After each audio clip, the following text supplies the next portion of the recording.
बेहतर शिक्षा व्यवस्था से साकार होगी विकसित भारत की अवधारणा। गांव गुरावड़ा में आयोजित कार्यक्रम में बोले राव नरवीर सिंह। कैबिनेट मंत्री राव नरवीर सिंह ने कहा कि रेवाड़ी के जाटूसाना गुरावड़ा क्षेत्र में इंडस्ट्रियल टाउनशिप स्थापित किए जाने की दिशा में गंभीर प्रयास किए जाएंगे ताकि इस इलाके को भी गुरुग्राम की तर्ज पर विकास हो सके, यहाँ के युवाओं को रोजगार के अधिक अवसर मिल सके। वे गुरावड़ा के राजकीय कन्या वरिष्ठ माध्यमिक विद्यालय में स्वर्गीय बादाम कौर, जगन कौर और शांति देवी की प्रतिमा अनावरण कार्यक्रम के अवसर पर उपस्थित जनों को संबोधित कर रहे थे। उन्होंने कहा कि भाजपा सरकार ने पारदर्शी तरीके से बिना खर्ची पर्ची के रोजगार देने का कार्य किया है। इसका सबसे अधिक लाभ रेवाड़ी और महेंद्रगढ़ सहित पूरे दक्षिणी हरियाणा को मिला है। क्लास 1 जैसे बड़े पदों पर रेवाड़ी के विद्यार्थी चयनित हुए हैं। उन विद्यार्थियों में ज्यादातर बच्चे सरकारी स्कूलों से पढ़े हुए हैं।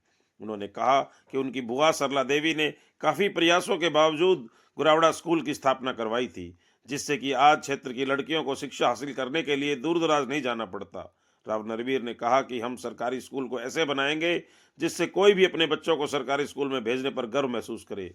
गुरावड़ा को जल्दी परीक्षा केंद्र बनवाने का प्रयास किया जाएगा। यहाँ सोलर प्लांट लगवाने सहित अन्य मांग भी पूरी की जाएंगी। उन्होंने कहा कि मेरी राजनीतिक शुरुआत जाटूसाना हल्के से हुई। मुझे इस हल्के से बहुत प्रेम है। उद्योग की वजह से ही रोजगार सृजित होते हैं, इसलिए गुरावड़ा के आसपास औद्योगिक इकाई लगाने का प्रयास करेंगे।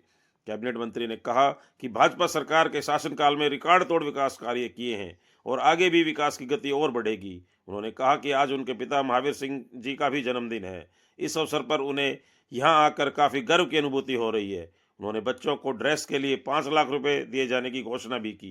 कैबिनेट मंत्री ने स्कूल प्रांगण में पौधारोपण कर पर्यावरण संरक्षण का भी संदेश दिया।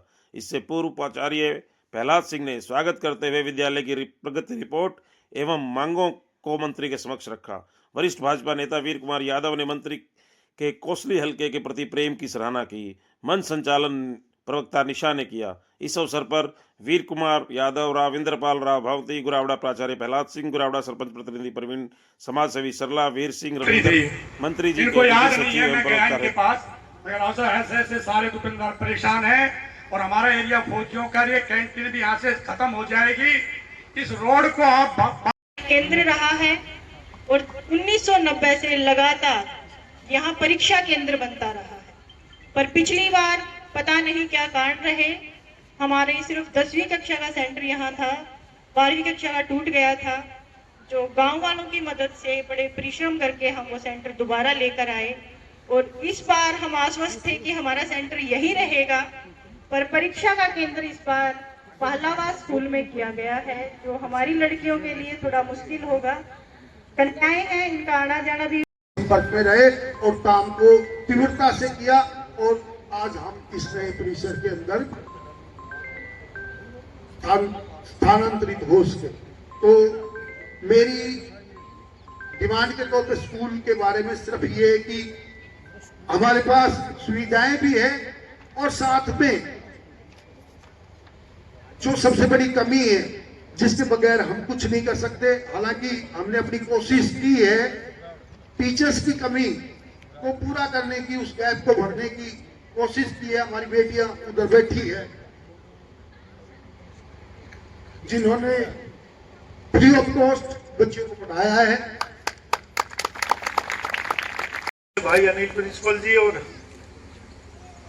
सभी प्राध्यापकगण, गुरावड़ा और आसपास के गांव से आए हुए सभी सम्मानित बुजुर्गों, माताओं, बहनों, नौजवान भाइयों और इस देश के होनहार प्यारे बच्चों, सबसे पहले तो मैं गांव का शुक्रिया अदा करता हूं कि आज के इस शुभ अवसर पर मुझे आज यहां आमंत्रित किया। ये मेरा सौभाग्य कि आज के दिन मेरे पिताजी का जन्मदिन भी है और राव महावीर सिंह जी के जन्मदिन पर आज मुझे यहाँ आने का अवसर मिला। इससे अच्छा शुभ दिन मेरे लिए तो नहीं हो सकता। तो मैं शुक्रिया अदा करता हूँ अपने परिवार के बुजुर्गों का भी। उन्होंने, और मुझे याद है जब मैं कॉलेज में पढ़ता था तो बुआ जी सरला चंडीगढ़ के बहुत चक्कर लगाती थी और माँ जिंदा थी, माँ के पास आके रुकती, कहती मैं फिलहाल चंडीगढ़ जा रही हूँ, मैंने स्कूल बनाना। उस समय मैं सोचा करता बुआ जी क्यों चक्कर काट रही इतने, क्योंकि मैं छोटा था, इतनी उम्र नहीं थी। तो बहुत चक्कर काटती। मैंने कहा भाजी ने अपना सारा जीवन खराब कर लिया इस स्कूल के चक्कर में, कहाँ चक्कर कटा। लेकिन आज मुझे ये सौभाग्य मिला कि मेरी बुआ जी के द्वारा ये भाग दौड़ करके आज स्कूल के इस मौके पर हम यहाँ आज सब इकट्ठे हुए हैं। हमारे यहाँ ये बच्चों का स्कूल है। ये ठीक है कि रेवाड़ी और झज्जर के बीच में ही अकेले +2 का लड़कियों का स्कूल है। प्रचलन में ये देखा गया कि जितने भी सरकारी स्कूल हैं, मैं जहां से विधायक हूं, आज बादशाहपुर विधानसभा हरियाणा का सबसे बड़ा विधानसभा क्षेत्र है, तकरीबन 5,22,000 वोट है वहां। हजारों स्कूल है उस हल्के में और दुनिया के सबसे महंगे स्कूल है। 12-12 लाख रुपए की फीस भी एक साल की वहां है। कोई भी अच्छा परिवार सरकारी स्कूल में अपने बच्चों को नहीं पढ़ाता। जितने भी HPSC के UPSC के रिजल्ट आते हैं, हमारे गुड़गांव के बच्चे बहुत कम पास होते हैं, लेकिन रेवाड़ी, नारनौल जो महेंद्रगढ़ जिला बोलते हैं, तकरीबन जब UPSC का रिपोर्ट आती है या उसका रिजल्ट आता है या HPSC की आती है या SS बोर्ड की आती है, तो तकरीबन हर गांव के कई बच्चे हमारे सिलेक्शन में आते हैं और उसमें 60% बच्चे सरकारी स्कूल के द्वारा पास होते हैं। इस चुनाव 2024 के चुनाव में भी जब मैं वोट मांगा करता तो मैं एक बात कहा करता कि हमने सरकारी स्कूलों के ऐसे हालात बनाने हैं इन 5 सालों में कि आम आदमी अपने बच्चों का गर्व महसूस करे कि भाई मेरे बच्चा सरकारी स्कूल में पढ़ता है। आज हम यदि किसी बहन बेटी का रिश्ता किसी घर में लेके जाएं और लड़का वाला ये पूछे कि आपकी बेटी, आपकी बहन कौन से स्कूल में पढ़ती है, और हम कह दें कि सरकारी स्कूल में पढ़ती है, तो चाय पानी की भी नहीं पूछेंगे। और यदि हम कहें कि शिवनादर में पढ़ती है, हेरिटेज में पढ़ती है, श्री राम में पढ़ती है, कोई और अच्छा नाम है स्कूल का, फिर वो आ भगत करते, चाय पानी की पूछते, उसके बाद गोद बरादरी के पूछते कि कौन सा गोद है, क्या करते हैं। ये हमारा एक संकुचित मन हो गया और एक स्टेटस सिंबल हो गया बच्चों का। ये स्टेटस सिंबल हमें तोड़ना है, सरकारी स्कूल में अपने बच्चों को पढ़ाना। मैं गांव में दौरे करता हूँ। जब मैं पहली बार MLA यहीं से बना तो पहले सब गाँव में एक मांग होती थी कि हमारा स्कूल को अपग्रेड किया जाए 5वीं से 8वीं। जिसका 8वीं का होता तो वो 10वीं का और 10वीं का 12। पहले मांग पत्र में स्कूल अपग्रेडेशन का 1 नंबर का मांग पत्र होता था।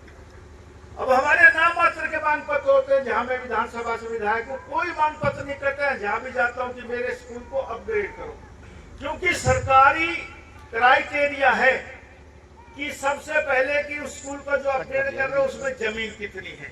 जिस मंत्री को अपनी ओर ना पता ना, सरकार कौन होती है? कोई सिंह जमते हैं क्या? 4 हाथ पांव होते हैं। अरे मंत्री ही सरकार को होता, तो मैं सरकार में मंत्री हूँ, मैं ही काम करूंगा। जो आप चाहो, जो सरकार कर सकती है वो नरवीर सिंह आपके स्कूल के, आपके गांव के, आपके इलाके के सारे काम करेगा। कोई ऐसा काम नहीं जो सरकार ना कर सकती हो, नरवीर सिंह ना कर सकता हो। जो आपने मेरे को मांग पत्र दिया है ना, भाई यहाँ 10 किलोवाट का सोलर पंप लगना चाहिए, फला चीज लगनी चाहिए, मैंने आदेश कर दिया। 2-3 महीने में सारे काम आपके पूरे हो जाएंगे। प्रिंसिपल प्रहलाद सिंह ने मेरे से एक मांग करी। ये ठीक है कि मुझे आज से पहले नहीं पता था ये स्कूल है, हमारी जमीन में बन रहा है, आता बता। मैं निकलता कम हुआ आजकल, हर आदमी स्वार्थी हो गया। जब मैं जाटसाना चुनाव लड़ता था तो यहाँ से ज्यादा निकलता था, तकरीबन हफ्ते में पालावास होकर निकलता था। अब वास्ता कम पड़ता है, लेकिन मैं विश्वास दिलाता हूँ जब भी मैं इस रोड से निकलूंगा 5 मिनट आपके पास जरूर बैठ के जाऊंगा। और इलाके की जो भी मांगे होंगी, मेरी एक कोशिश है। मैं आज आपके मन से कहना चाहता हूँ कि मेरी राजनीतिक शुरुआत यहीं से हुई और अब मेरे पास उद्योग मंत्रालय है। जब मैं छोटा था, नैनीताल पढ़ता था, हम बहरामपुर गांव में रहते थे, माँ बहरामपुर गांव में रहती थी, पिताजी MLA मंत्री थे। तो नैनीताल से सर्दियों में छुट्टी होती 2-3 महीने के लिए, कि वहाँ बर्फ पड़ती थी उस जमाने में, तो छुट्टी आया करते तो फार्म पर रुका करते। तो कभी कभी हम